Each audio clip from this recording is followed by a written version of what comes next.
Manchester United are the champions of Europe again.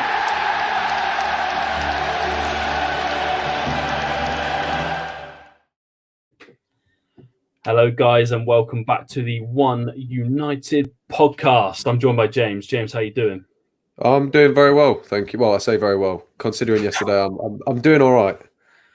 And I'm joined by Hassan. How are you doing, mate? Yeah, I'm good. I'm doing good.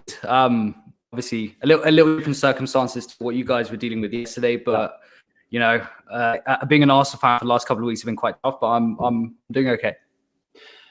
This one today is going to be a bit of a different one. I think we're going to, delve into Arsenal a little bit more, obviously, than we normally do with United. We want to know what Arsenal fans think of the situation at the moment. Obviously, it's a bit dire with the club. We spoke to Hassan about it. If you haven't seen the episode before, make sure to go check it out. About Arsenal when they beat United, and it was a very different conversation we were having then. So I want to ask Hassan, what do you make of the situation for starters at Arsenal at the moment, and how things are?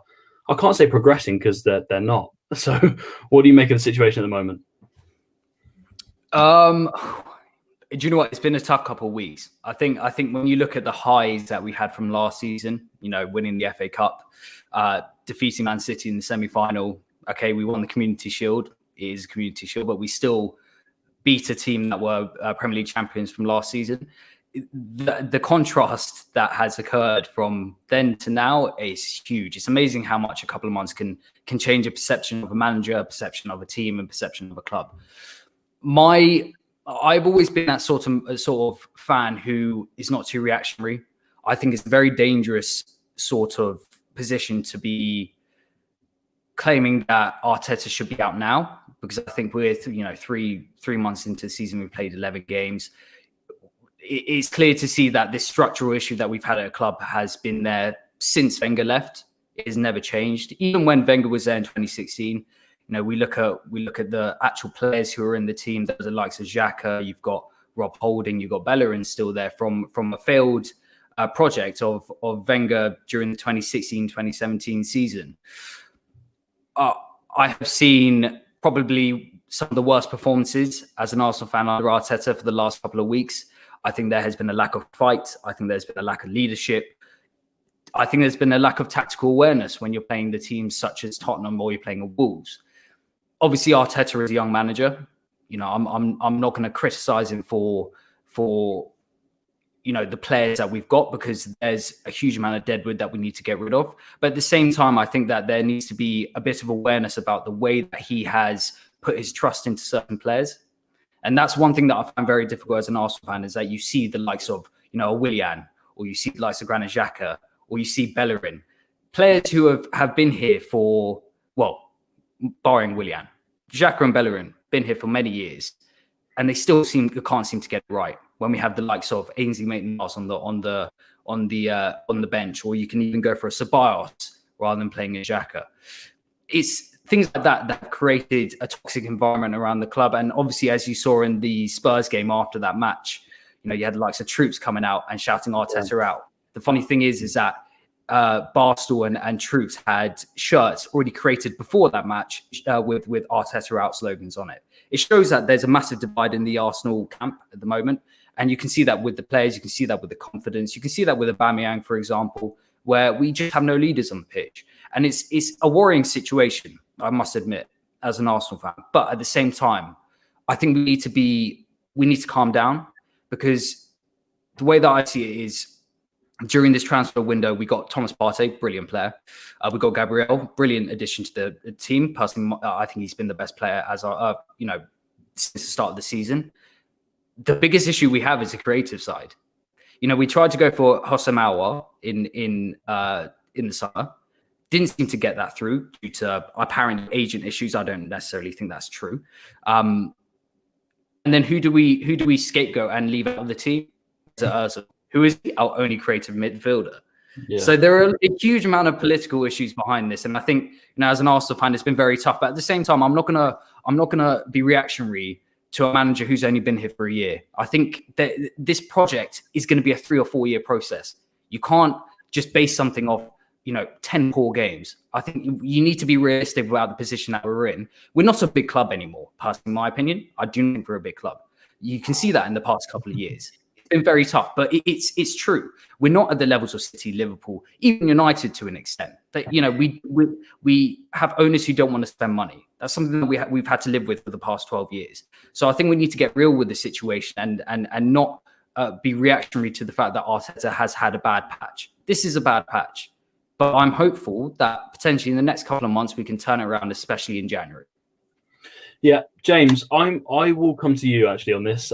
United fans go through tough times, but I never think we're as bad as Arsenal. We can never go one lower. No offense, Haas, but we can never go one lower. James, what do you make of the situation? What do you make of the situation at Arsenal? Because it is a bit of a mess, isn't it? I think just talking about fans to start with, obviously we had the discussion earlier today actually about how sort of we United fans as a general fan base are probably one of the worst fan groups in England to say the least. And then obviously I brought up Henry's comment because it's very true. I think the likes of Arsenal Fan TV and obviously United sort of football Twitter accounts that don't actually spread their opinions, they just do stuff to get clicks. I think that's what's creating such a horrendous culture around these clubs. Like, I think United and Arsenal fans are up there with probably the most toxic fans in England. Like that goes without saying. I think Arsenal Fan TV alone does that for Arsenal. But yeah, I think as a club, I think I was saying to Hassan before the podcast that when United, I get that we lost yesterday and that was a horrible loss to take, but we're not in a bad place right now. I get like it's a group. Realistically, we've got to be realistic here. We were never expected to qualify from that group. I'm thinking we did very well to even get 9 points. I'm proud of the fact that we beat PSG and Leipzig once each. We battered Leipzig as well. That's like I'm proud of the team for that. We're 2 points off top if we win the game in hand, but like that goes unnoticed. I don't think like I'd much rather be a United fan than an Arsenal fan right now, and I think that's sort of the line of questioning you were sort of going down because. Like Arsenal, you can see United have their problems. Yes, Ole tactically has his problems here and there. Yes, there's no real vision. But with Arsenal, I'd be really concerned because, Arteta came in with the promise of being this, Pep regen with glorious hair. That's what Arteta was, wasn't he? Now, I get that honeymoon period. He won a trophy. That's more than Ole's done, and that was that FA Cup and Community Shield as well. That goes unnoticed. To beat Liverpool.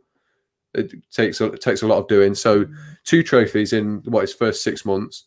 That was a real platform to build on. And now he seems to have abandoned the football that was doing him so well in the first place. Arsenal were so quick on the ball under Arteta. Aubameyang was in form. He was even getting good performances out of Pepe, and suddenly now he's like against Wolves in the first half. One shot in your home stadium in the first half. Yeah. That's disgraceful. Wolves have been nothing short of average this season as well. That is that is so bad. I think Arsenal fans did very well to contain their anger at that because I know if it was United fans, they'd be calling for Ole's head at half time.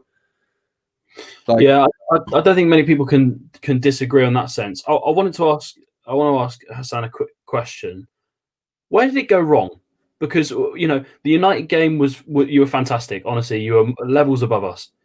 But where did it go wrong after that? Because it seemed to go wrong so quickly. And I can't understand how. I think when you look at that United game that we played against you guys were on very, very bad form. You were on awful form. And I think that game really depicted how Arsenal's kind of their style of play was. I mean, we went into that game with an aggressive mindset. We had Thomas Partey and Mohamed Elneny in our midfield. 2 very aggressive players. They're not the most creative. Partey more creative than vice versa than Elneny. But we came into that game playing with a high press, playing fast, quick football, and breaking guys on the counter. For us, it was very easy in that game. And I think the difference is that you guys were very narrow. You were playing a diamond at the time, and we were playing a 3-4-3. You have to look at that game in contrast to the games that we played. I understand that Arteta is trying to play a 4-3-3 system. That's something that we've been trying since the start of this campaign. But at the same time, if you're going to play that system, you need to have the right players. And Arteta does not have the right players. You know, we bought Thomas Partey, which is probably one of the best signings we've had for a very long time. You know, a person who has been compared to the likes of Patrick Vieira coming into Arsenal. His stature he's got such a high stature. He's been named as a world-class player. For him to come to Arsenal is a massive coup, considering there are many other clubs he could have gone to.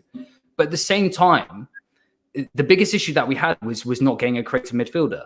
You look at our midfield, we've got Granit Xhaka and we've got Dani Ceballos. Ceballos is a more creative out of the two, but I wouldn't call Dani Ceballos a creative midfielder. He's a ball-playing midfielder, but I see him as a 6 or an 8. I don't see him as someone who could pick up the ball in a number 10 position and distribute to the front three that we've got. I think Arteta, there have been many mistakes that he's made. I think, one thing I realized in that Tottenham match is that we had a considerable amount of possession.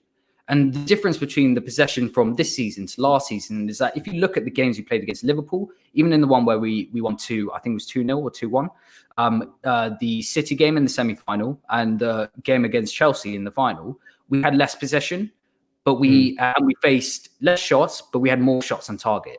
A lot of that was down to the 3-4-3 that we were playing. We were breaking on the counter very quickly. We were playing out the back very well. I feel like we had a little bit more width, playing Ainsley Maitland-Niles and allowing Tierney to go up the left-hand side, creating more width for Pepe to cut inside and also allow Aubameyang to cut inside whenever he needed to. That's completely gone playing in the 4-3-3. And I think if you're going to play a 4-3-3, you need to have a balance between the defense and the midfield. At the moment, we have no balance there. And when you're playing a Xhaka and you're playing a El Neni, for example, or it could be a Xhaka and a Ceballos, it doesn't work because they're very one-dimensional. Xhaka is a very one-dimensional player. And I've always been critical of Xhaka, but this season, last season, towards the end of last season, he was very good. He played very well. It's probably our standout player in that midfield. He's completely lost his form this season. And the way that I see it is that Arsenal have not reacted quick enough to get rid of these deadwood players. That is the biggest issue that we've got at this club, is that we decide to give £350,000 salaries to people who are not going to pull their weight. Why have them at the club? We're going to give someone like Willian, who had, based on shots, he had the best shot retention, or the third best shot retention last season for Chelsea. Where has that form gone? Yeah. And, it's all down to confidence. I get it. I get that we're in a very bad patch, but at the same time, you need leaders in your team. I see Liverpool. I see Jordan Henderson. If you watch any of the clips those clips that were compiled of him being a leader on the pitch, that encouragement that you need, we don't have that at all. And it stems from the structure of the club, from the top to bottom. You look at from a director of football perspective, you look at the owner's perspective, there's a negative trait there. Only until now has Kroenke decided to put money into the club with the Partey signing. Where has that been for the past 12 years? See, there are things that stem from the past which have Arteta in a position where he's helpless. At the same time, there to an extent, I feel like the project is too big for him, not because he's not capable, but because of the mess that we are in as a club. And it's the same with Ollie. Ollie has kind of built stability in the club slightly to an extent. He did very well last season to get that great run that he had when Bruno Fernandes was performing at the highest levels to get third place. But at the same time, where is that next level? When will that come in? Yeah. And there's always, within these two clubs, there's always a massive issue. It could be down to Paul Pogba and Mesut Ozil. These two players have a sort of an army behind them of fans who will always, whenever you're losing, they will always bring up the point of why aren't they starting? We need them. Mesut Ozil only got 1 goal and 1 assist when he was playing under Arteta in the 4-2-3-1 formation before the lockdown in March. 1 goal and 1 assist.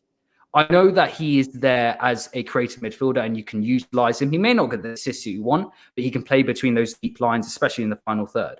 At the same time, we should have acted on that and actually got number 10 in the summer. The structure is screwed. We have no structure in the club.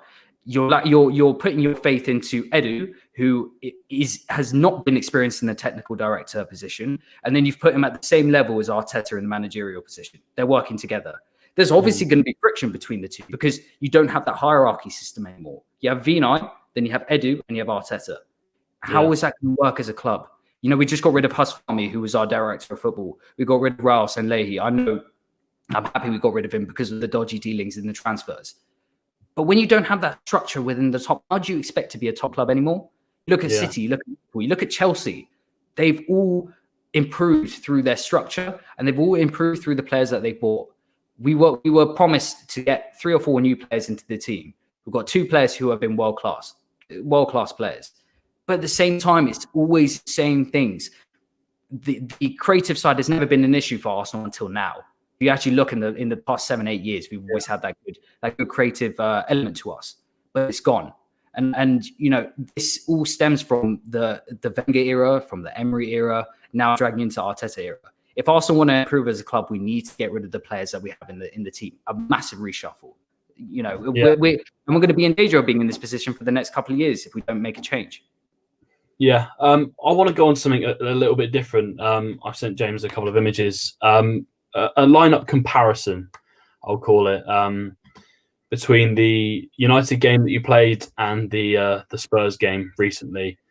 I think this will show that nobody can quite understand where this went wrong, and it seems kind of this will seem weird because the formations are quite similar.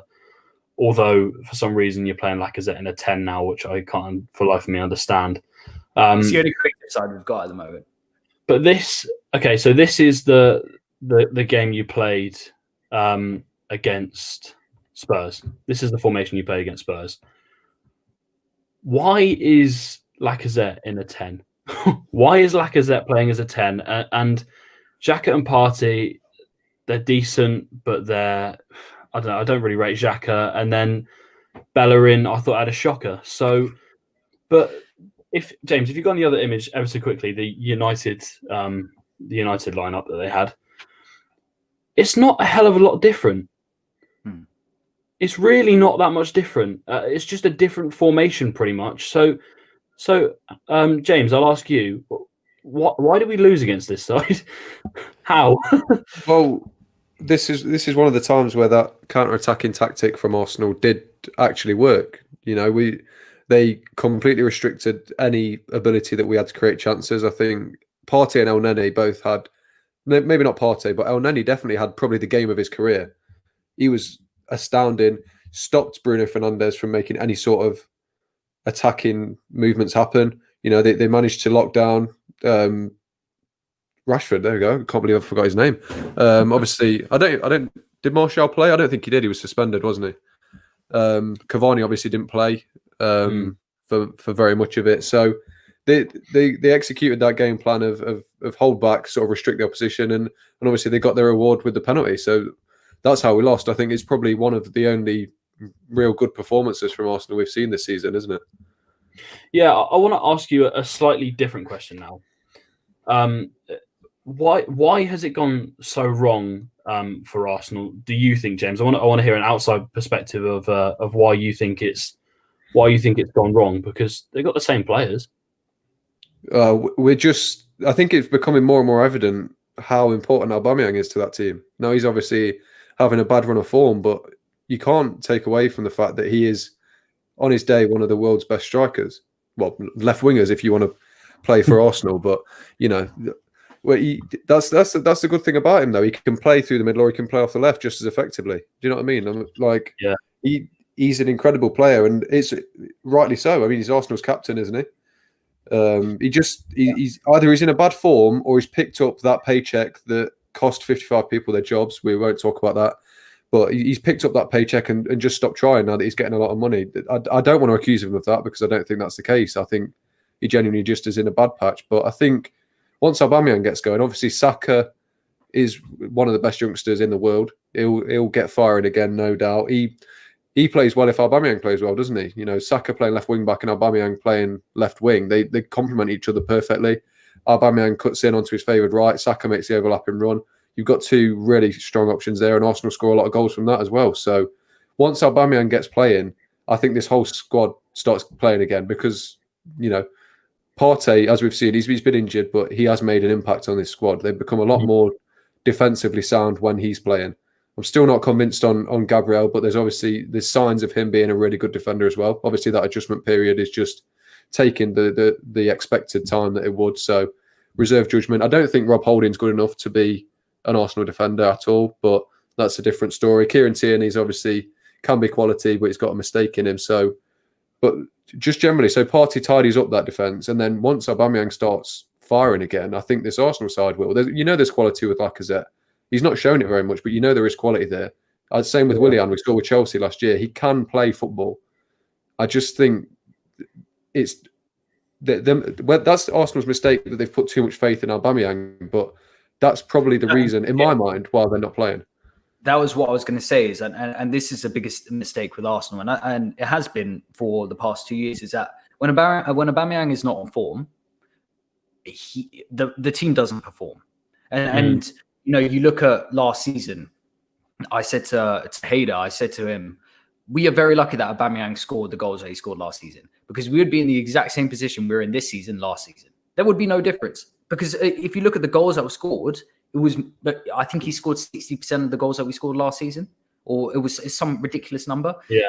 The point is that if you're going to have a player like Aubameyang, you've got to give him, you've got to give other players a bit more responsibility. You've got to rely on other players to create as well.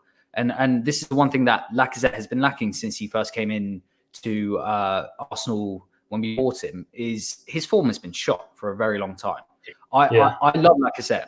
I do love him. But at the same time, I know for a fact that we're going to be in a position where we'll probably give him another 1 year or 2 year contract for a player who hasn't been performing for a while. Going back to your question, Henry, about why Lacazette was playing in the 10 position. The fact that the reason why back up quickly. Sorry, if you flip that formation back up, James, then we can go through it. Yeah, we'll go. Why did it go wrong in this game then, Hassan? So the reason why Lacazette is playing that position, if you watch the game that we played against, I think it was Rapid Vienna, or on last Thursday, he was very good in that position. Again, at the same time, it is a weaker team, but he played very well in that position. He linked up well with Reece Nelson, with Pepe. We had a little bit of fluidity in that match. The issue that I have with this is that the fact that we have Lacazette is a striker, but we have to play him in rely on him in the number 10 position is the exact issue that we've got. Why are we relying on him to be able to distribute the balls from left to right and up top? Aubameyang is playing in that striker position, something that all Arsenal fans were praying for. He's playing in that position, still not performing. At the end of the day, as an Arsenal fan, I've never sort of thought that we would be in the position that we're in. I mean, you look at that formation, you've got Willian on the right-hand side, you've got Saka on the left-hand side. Bellerin and Tierney in that match, if you actually watch how we played, we were all guns blazing. We actually had no defensive structure. And that's one thing that Jose Mourinho wanted in that match, was for Tottenham to sit back, effectively Arsenal to lose possession, and then for Tottenham to break on the counter. You saw that in that first goal, where Son was running down the right flank, and Bellerin was completely out of position. What he decided to do was to go in and try and cut off Harry Kane's line, and then Harry Kane just distributed it to Son, and Bellerin was automatically out of position. And then he decides to run back, slips, Son cuts in, a belter into the right hand corner. The point is that when you're playing these sort of teams, and this is something that I didn't understand with Arteta, is we've gone into every single top 6 side team and we've always played their 3-4-3. It has always worked for us. And in those games, we have always had less possession and we've always been able to break well on the counter. Our passing has been a little bit more fluid. And we, in that position, obviously David Luiz was not available for us on that game. But in the back three, the combination of Tierney, David Luiz and Gabriel is a better position than us playing a back four at the moment. We don't have the players to play a back four. We don't have our right-hand side is a very weak side. When you've got Holding, you've got Bellerin there. I don't have any faith in those sorts of players to play the way that we want them to play. If you look at every single time they came into our final third, Tottenham did, there was never a press. Holding does this very odd movement where he sort of jerks to pretend he's going for the player and then steps back again. If you're going to commit to the foul, commit to the tackle. Okay, if you get a yellow card, fine, whatever. But you're stopping a goal scoring position. You're breaking up play, and that's something that Arsenal really lacked in that match, was just game management. And if you look at the second half, there were the pundits were talking about the possession at the end of that match. We had more possession, but did we create anything? We had 33 crosses in that match, and only 2 of them had any sort of end product to it, and we still couldn't score. I always see this thing on Twitter where it's Arteta's ball is effectively crossing the ball, and inshallah, that's all I've heard consistently. Praying for someone to get their ball head on the ball. It shows that how far Arsenal have come from playing with the likes of Santi Cazorla, Mesut Ozil in that attacking mid position to now playing with Willian trying to cross the ball to Aubameyang, who can never get his head on it. And this is the point: is I understand what Arteta's trying to do. He's trying to create diverse amounts of attacking play which give Arsenal options. But at the same time, if you're going to have if you're going to want to put those crosses in, you need to have that marksman at the end of it. A Giroud would be perfect for this team. Yeah. Giroud would be absolutely perfect for this team. Someone who can get onto the end of those crosses and actually head of the ball. And you see it's working with Chelsea. That game was one of the most frustrating games because we had 72 possession in that last half, but no end product. And again, goes back to the point when Aubameyang is not scoring, look at the position we're in. You can't play like in that position. You can't. In reality, I would have liked to have seen Reece Nelson play on the right. He's more of an attacking threat than I think Willian is. You can't play these out of form players and expect them to perform in big matches. That game in the North London derby was embarrassing. Being an Arsenal, I was at work. Okay, I was at work. First 45 minutes, I watched about 20 minutes of it. Switched it off when it was 2-0 because I was like, I'm not gonna be reactionary and get frustrated about this because I know how bad the team is performing. One thing I think Arsenal fans have the tendency to do, and we have probably one of the worst fan bases personally, I think, in out of England. We do. AFTV have contributed to that big time. Yeah. We have had to deal with a toxic environment where you've had fights at ground between the people on AFTV and people who are Wenger in, and it's still going in now. The toxicity that has been brought into this club is huge. They have an element of a contribution to that in the fan base, but I don't think that is a factor in the overall structure of the club. For Arteta to succeed, you need to have experience there. I would say if you're going to bring someone in to sort of balance out this club, you need to have experience from ex-players, Robert Pires, Thierry Henry. I know he's coaching at the moment, but Dennis Bergkamp and Pires put in a option for Arsenal to sign him on as someone who can help with the club. They refused. There are many things with this club. There are many issues with this club which have never been addressed, and they're only being addressed now because of the position we're in. 15th depicts the position we're in as a club, and I'm not surprised we're in that position because last year, if Aubameyang wasn't scoring, we'd be in the relegation zone last season. Simple as. I want to ask James. I want to ask you a quick question about the game itself, the North London derby. It raised a question for me. Is Harry Kane the best striker in the world? Is he the best striker in the world? On form, and as a complete package, as a complete attacking package, probably yes. I think if you're going out and out striker, I still can't look past Lewandowski. But Kane not only has goals, his goal record is incredible. But you see in this year, and it's over the last couple of years, his passing range and his actual ability on the ball. You see with his assists this year, he's finally getting the numerical recognition that he deserves for the passing ability he's got. Because he's got the passing ability of a centre midfielder, and then he combines it with one of the most lethal shots in world football. So, I mean, he's been in the conversation for best striker in the world for years now, hasn't he? He got into the UEFA Team of the Year a couple of years ago, and he's probably one of the only ones that stick around consistently. I think a lot of players, that Benzema, those sort of players that at some point or another they have been the best striker in the world, but that's just because of a bit of form. Whereas Kane, ever since maybe the year Leicester won the title, he's been up there, recognised every single year as this guy's something special. So, I mean, I can't sit and tell you that I watched the North London derby because I didn't, but I watched his game. I watched the highlights, and obviously his pass to Son to start off with, good weight on it, just in front of him so he can run onto it. and Son does the rest. I get it's an incredible finish, and that was unlucky from an Arsenal point of view. But his finish as well, the movement for it, I get. Again, it was poor defending, but he still made the overlapping run. He's not the quickest, and he still managed it. Made the overlapping run. Then with his weak, I'm sure he hit it with his left foot, didn't he? With his weaker foot, smashed it underside of the bar, keeper's near post, didn't give him a chance. And there's 2 bits of individual quality that have won Spurs the game. Yeah. So that's what you get with Harry Kane. Do you think that Jose has made him the complete striker? Because honestly, we saw before that he had the finishing quality under Poch. But do you think Jose has made him? You remember Lukaku at United when Jose was there, and I know people called him a balloon or whatever, and called him a trampoline for his touch as well, and stuff like that. And understandably so, because it was poor at times. Do you think Jose has made Kane into the complete striker because he's done what he did with Lukaku essentially at United? Yeah, Harry Kane is exactly what Jose wanted Lukaku to be.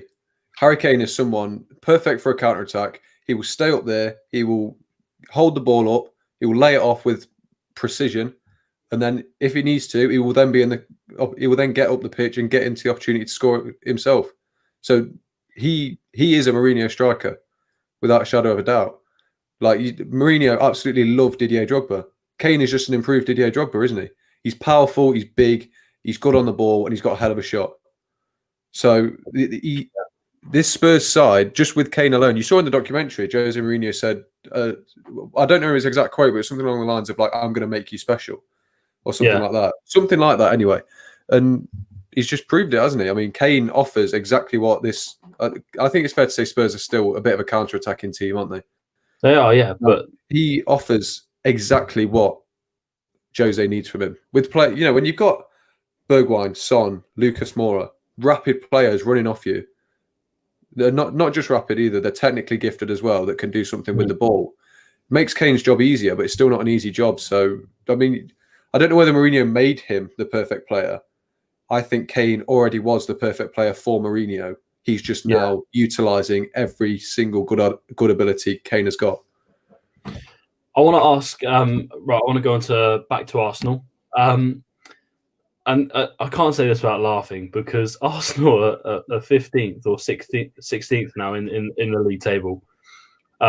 Very, very close to relegation, the relegation places. If Brighton would have won, then you would be even closer. Yeah, exactly. So, Hassan, how do you feel being in a situation where you're genuinely like looking at, like, if you don't improve your form soon, if you lose to Burnley, you're in a pretty bad situation. Yeah. How do you feel about it? I think I've sort of look, being an Arsenal fan, and one thing I've realised is don't get your expectations up too much, especially after last season. I don't think it's worth. I just don't think it's worth the stress, Henry. I think last year was a massive high. We were Arsenal fans were on top of the world. We're back to not being Banter Club anymore, but we've just reinstated our name this year. Yeah. I think this is uncharted territory as a club. How many times could you say that Tottenham would be top of the table and Arsenal would be 15th fighting for relegation after 11 games? That, like I said before, there are so many issues with this club when it comes to players. We didn't offload the right players in the summer. We only got rid of 2 players this summer. We got rid of Martinez for 16 million, who had a brilliant season. And then we got rid of Mkhitaryan for free to Roma. 2 players. We have Mustafi Sokratis still here. We have, to be honest, would have got rid of Rob Holding anyway. We've got Ozil's bodyguard still here. We've still got players who should not be in. If you saw them in a Southampton side or if you saw them in a Burnley side, you wouldn't think anything of it. You would think they would fit right in. The point is that we've got mediocre players, and we could talk about confidence. I mean, apparently there were crisis talks that went on at Arsenal. They have an issue with people leaking stuff, and there were crisis talks. Apparently there were big arguments and a lot of blaming going on between the players when Arteta left them to talk. But apparently it was civilized after. This is the point: is that you're blaming each other, but you're not looking at the bigger picture. Arsenal Football Club not be in 15th place. I'm sorry. You know, No, you look at you look at where we were in the 2000s. We had we had Henry, we had Perez, we had Lundberg, we had a structure within the club. We signed our death wish when Kroenke bought the club in 2018 outright. We signed our death wish, and this is the point: is that we can blame the manager. You can blame manager as much as you want. The manager is always going to get the blame. It's the same with Ollie. Yeah. Yesterday United lost. Ollie's going to get the blame rather than the players, because Ollie's the one who sets out the team. But at the same time, if you bring in a new manager, let's say if you brought in a Pochettino, you brought in an Allegri, what difference does that make, honestly? Because it's not about the manager, it's about the structure. You don't have, if you do not have that structure within a club, how are you expected to make it work? I guarantee you, bring in Allegri into the team, you sack Arteta, bring Allegri into the team, 10 months later, you still have Arsenal fans saying that he should be out. Guarantee it. Because, you can look at, it's the same thing with Chelsea, it's the same thing with Ollie, where you can have 6 months of great football. The team are inspired. They're looking to win. They say all the right things in the media. They say that they trust the manager. As soon as things effectively go to crap, everything then falls apart. And there's no one to pick up the pieces after that. And, like I said, at the moment we are fighting a relegation battle. I've said before that if we really want to get ourselves out of this rut, we need to really get rid of the personnel that we have in this team, because it shows that they aren't good enough for this club.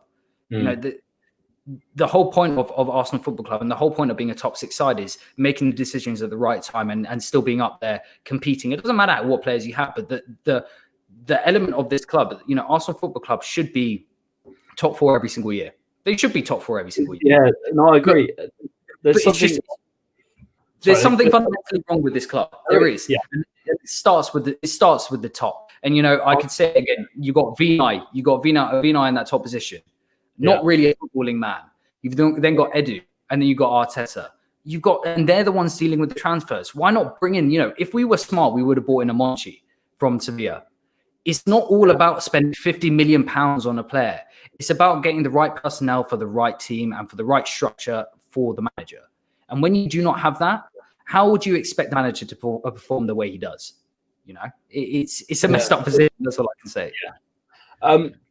James, I want to go on something a little bit different that Hassan actually just reminded me of. Arsenal have gone from having Sol Campbell, Thierry Henry, Dennis Bergkamp, Perez, to having the likes of Rob Holding, Lacazette, Willian, Saka. What the hell has gone on?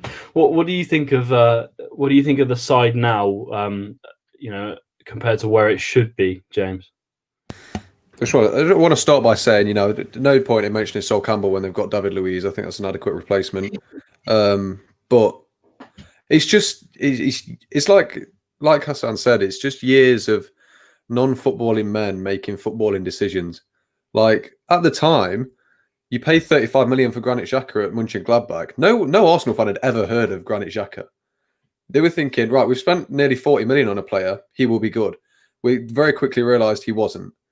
It's these sort of things. Lacazette, brilliant in the French league. How much did you pay for him? Like upwards of 40 million. Yeah, 50 million. 50 million. I get it. Like incredible in the French league, but there clearly wasn't any scouting really done on him, because you then go and sign Aubameyang 6 months later, who plays in the same position as him, and then like Nicolas Pepe, like that, he was incredible at Lille, but that signing for 72 million, even at the time, I don't think there was much defending it. I get he's still young; he could make a lot of improvements, but yeah, it's like I don't really understand why you've got Ceballos back on loan when you don't tend to use him that often.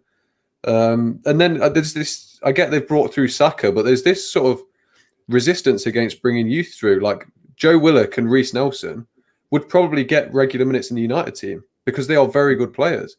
Like Reece Nelson has been a wonder kid for what seems like 10 years now, and he's still not in that first team. He's playing under 23s every week. I get he had a good loan spell, but like they've started under 23s game with a £41 million defensive pairing in Socrates and Saliba. Like, there's clearly issues here. Do you know what I mean? Like Saka has been so good for this team, and he will be so good for this team. And if they can keep hold of him for the rest of his career, there's a potential if you get the right recruitment that he goes into that level with like Sol Campbell and so forth. But there's a lack of insistence on youth, which has helped Arsenal throughout their successful years, and then there's just a complete resistance to any sort of smart footballing business. So like they're priced out of deals for good players, but then spend over the odds for average players. That's what I don't understand. Sorry, just before I like Aouar this year would have cost you 40, maybe 50 million. Less. So maybe less. That's the same amount you spent on Granit Xhaka, effectively, isn't it? There's not much difference, especially with inflation now. You're looking at the exact same value. Yeah. So what is the issue? Maybe Aouar was clearly just too good for common sense to kick in with the people upstairs. They're going, well, he might actually improve the team. Why would we spend money on him? I'll hand it over to the Arsenal expert now. There's one thing I wanted to. You mentioned Pepe there, and that for me, can we describe it as one of the worst signings in the last 5 years in terms of money spent and? No. Hear me out.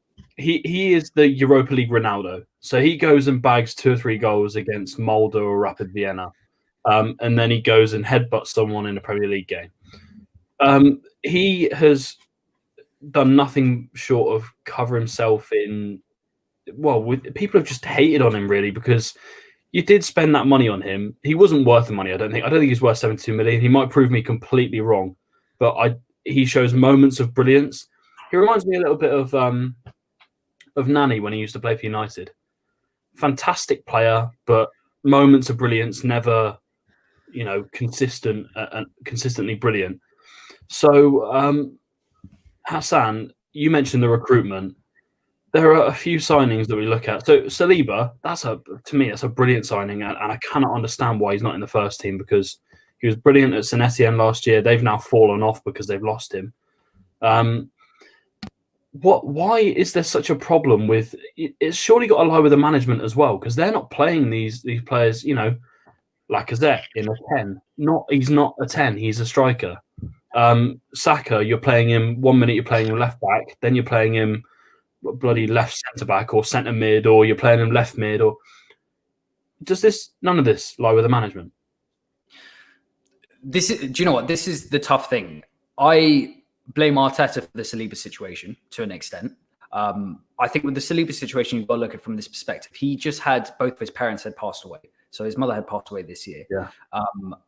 Obviously, as a 19-year-old, it's a massive toll that takes. And you're coming into a new country and you're expected to adapt as quickly as possible.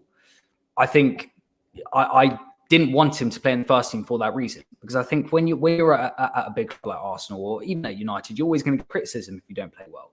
If you're in that mental frame of having personal issues, don't risk it. But the point is that he should have been registered for the Europa League at least. Give the guy some game time. I saw the game yesterday. I was watching the under-23 match yesterday against Wimbledon.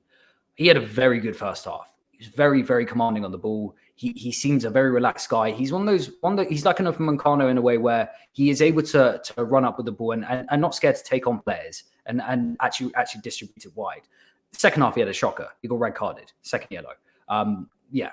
So I think again, one of these things is you got to look at it. It's experience, and let's look at United. They've got Axel Tuanzebe, who I think is an excellent defender. I think his best game that he had was against PSG. He completely knocked out Mbappe. But at the same time, he's had injury issues and stuff like that. But you can't rely on a young player like that to change a team. I've said before, Saka, excellent player. Why are we relying on a 19-year-old to get us through games? Why? We look at young players we have in this side. We have Reece Nelson, Emil Smith-Rowe, Joe Willock. We have Balogun coming through as a striker, brilliant player. We've got Muller, who has been named the next Ibrahimovic. The point is that we have good players, but at the same time, why rely on them? This is what I'm saying is since 2016, since we bought Granit Xhaka and the likes of Mustafi in that transfer window where we got Xhaka, Mustafi, and Lucas Perez. Lucas Perez did maybe one good thing, which was the game against Bournemouth where he scored. Xhaka has done absolutely nothing. And Mustafi, well, he speaks for himself. The point is that the whole transfer structure has been messed up because we haven't got the right structure implemented into this club. I was listening to a podcast recently about the way that Kroenkes work and how they operate with the club. Because at the end of the day, Arsenal is seen as a self-sustaining model. They are more, they prioritize the LA Rams specifically. And there was a meeting between Vinay, Raul, and Edu about where they want to take Arsenal. Stan is one of those people, like, he likes seeing facts. He likes seeing where a bit of progression of where they see the vision of the club. He refused money to them because they didn't have that sort of structure of where they want the club to be. The only time where he's put money into, there was an actual meeting. They had a barbecue. I know Stan Kroenke had a barbecue. It's very weird. With the hierarchy of Arsenal.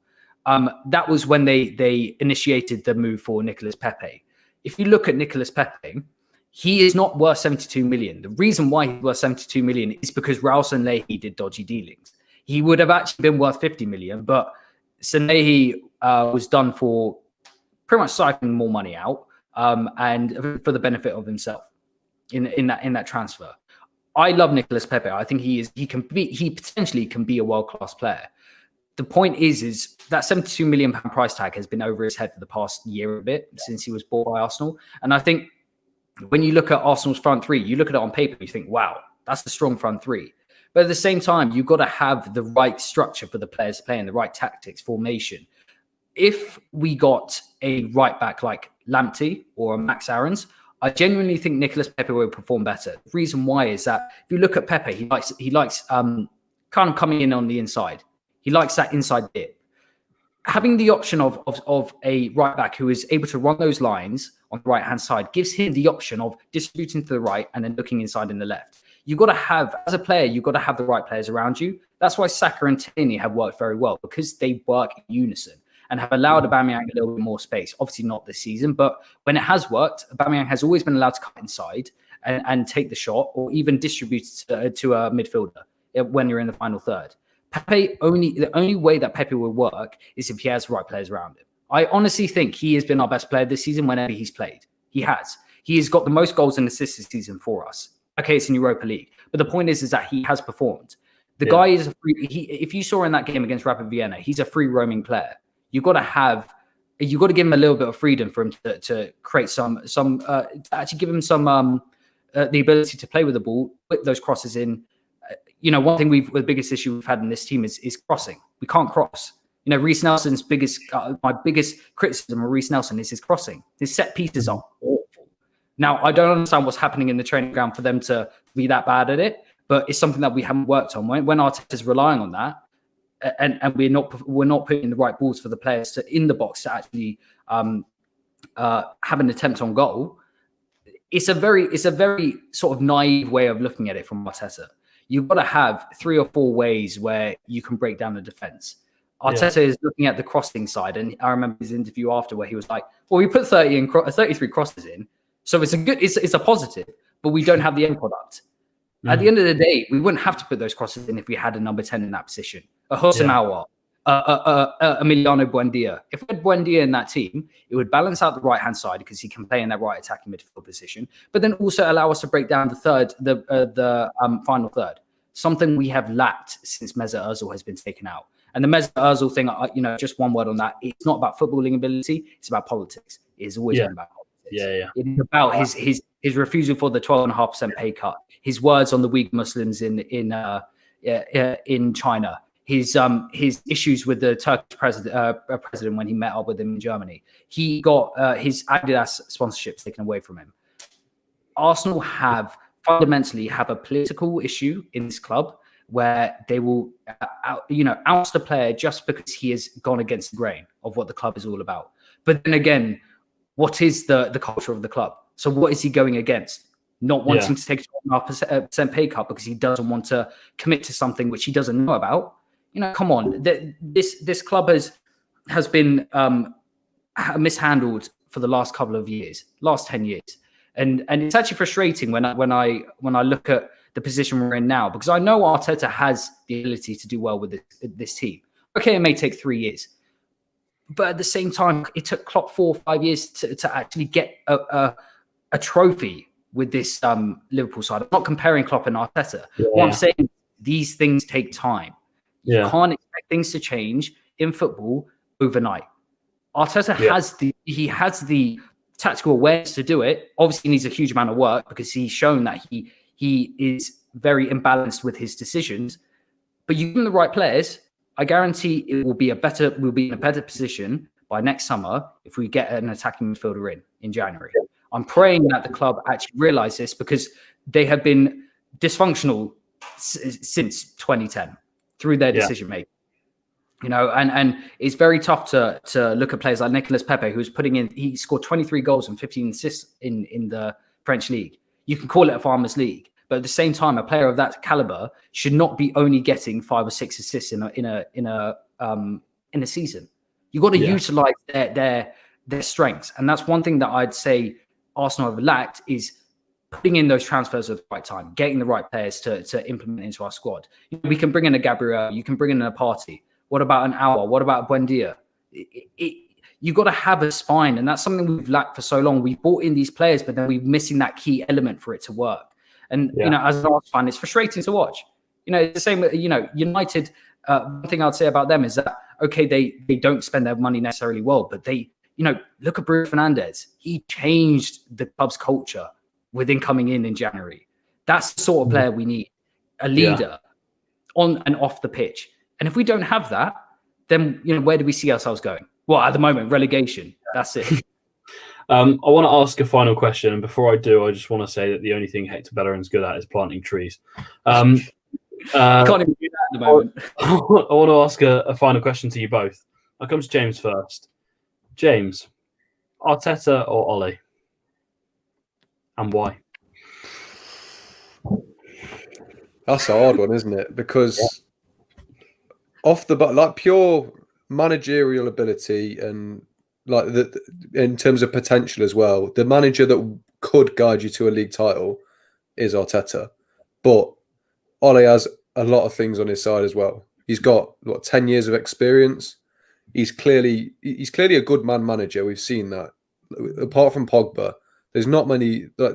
Generally, that, what would you call it? The team spirit is good, and I think if he could combine that with then actual knowledge about what subs to make and, you know, just basic common sense like that, then there'd be potential there. But I think he doesn't have the managerial ability of Arteta. He doesn't have that, you know, world class sort of learning experience. I get he learned from Ferguson as a player, but Arteta was able to learn from Pep Guardiola as an assistant manager.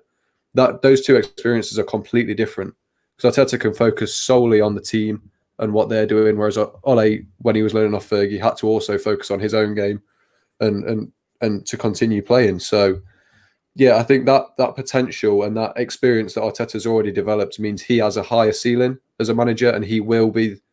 I have no doubt in my mind at some point he will win a title with someone, whether it's in England or not. I don't know. You know, he could go back to Barcelona for all we know, but I don't know why I said that. I don't know if he's ever been to Barcelona, but you know, he was in their academy when he was younger.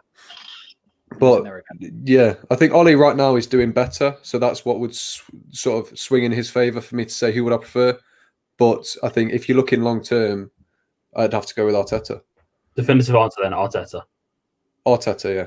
Okay. What about you, Haas? Oh, why is this even a question? It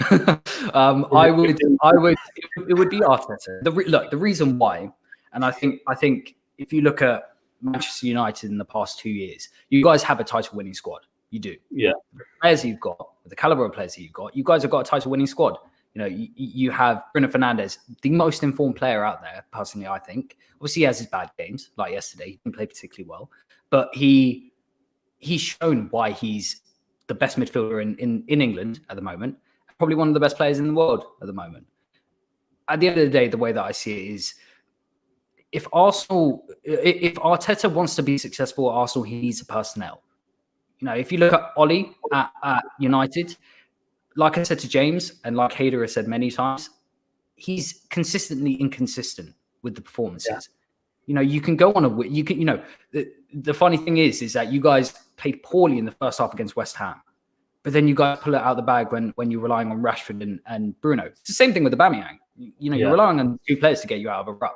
You know, okay, Pogba's goal was absolutely insane, and you know he performs when he's asked to, but at the same time, you can't rely on those players to get you out of sticky positions. And there's one thing that I put out on Twitter before. I said, you know, in the game against Everton, Bruno Fernandes has got Oli out of positions many times. Yeah. At the right time, the team has performed to get Oli out of the sort of sack position or on the verge of getting sacked. And, you know, after 2 years of being at Manchester United, with the position that you guys were in the Champions League, you know, 9 points, the others had 6 points, and you didn't capitalize on that. I'm sorry, but that's unacceptable. I see Arteta, okay, at short term at the moment, it's not working, you know, granted, and he has a lot to learn as a manager. You know, it's his first managerial position. You go from Man City to Arsenal and being at one of the biggest clubs in England to expect to change things overnight. It doesn't work that way. You know, let's say if he does get sacked, like James said, I guarantee he'll probably go and win a title at maybe a smaller club, or even potentially could go to Barcelona if Koeman didn't work. You know, at the same time, we've got to look at the bigger picture here. Is Arteta, like James said, has a higher ceiling. I think he's done under probably one of the best managers that has ever been about with Pep Guardiola. You know, Oli's learning process under Ferguson is a very different sort of learning process under a Guardiola. You know, Ferguson is a traditional manager. I don't think he would have utilized or looked to inspire one of his players to become a manager. It would have all been through what Oli would have seen and the way that Ferguson works. With Arteta, with Guardiola, he's very sort of in your face, you know, always talking to his assistant managers, always looking for tips and tricks and stuff like that. And Arteta was integral to the attack at Man City. So I do think that Arteta is a better manager than Oli. It's just whether Arsenal utilize the sort of potential that he has in him. And at the moment, it's not working. At the moment, Arteta needs to think about the changes he needs to make. Don't rely on the issue with him is he relies on players that are not performing. You know, Oli has the same issue where he sticks by a McTominay Matic partnership in the midfield, which is probably the most. You know, it's like playing 2 people in wheelchairs. It doesn't work. You know, the slowest players in that midfield are playing against probably one of the best teams in Germany. You know, and it is tactical. It is just being naive tactically. And at the end of the day, if Arsenal want to be successful under Arteta, they've got to give him what he wants. And you know, Oli, I don't think he's better. He's done well at the right time, but it's about consistency, and that's something that Oli hasn't got. Arteta hasn't got that right now, but I know for a fact if he had the players, I think he could do that. So that's why I think Arteta is better than Oli. So, guys, I think we'll end it there. Arteta is a better manager than Ole Gunnar Solskjaer. We've discovered that. If you guys disagree, make sure to comment. Also, make sure to like and subscribe. And thanks, guys, for joining me today. I really appreciate it. And we'll see you soon. Cheers, guys. Manchester United are the champions of Europe again.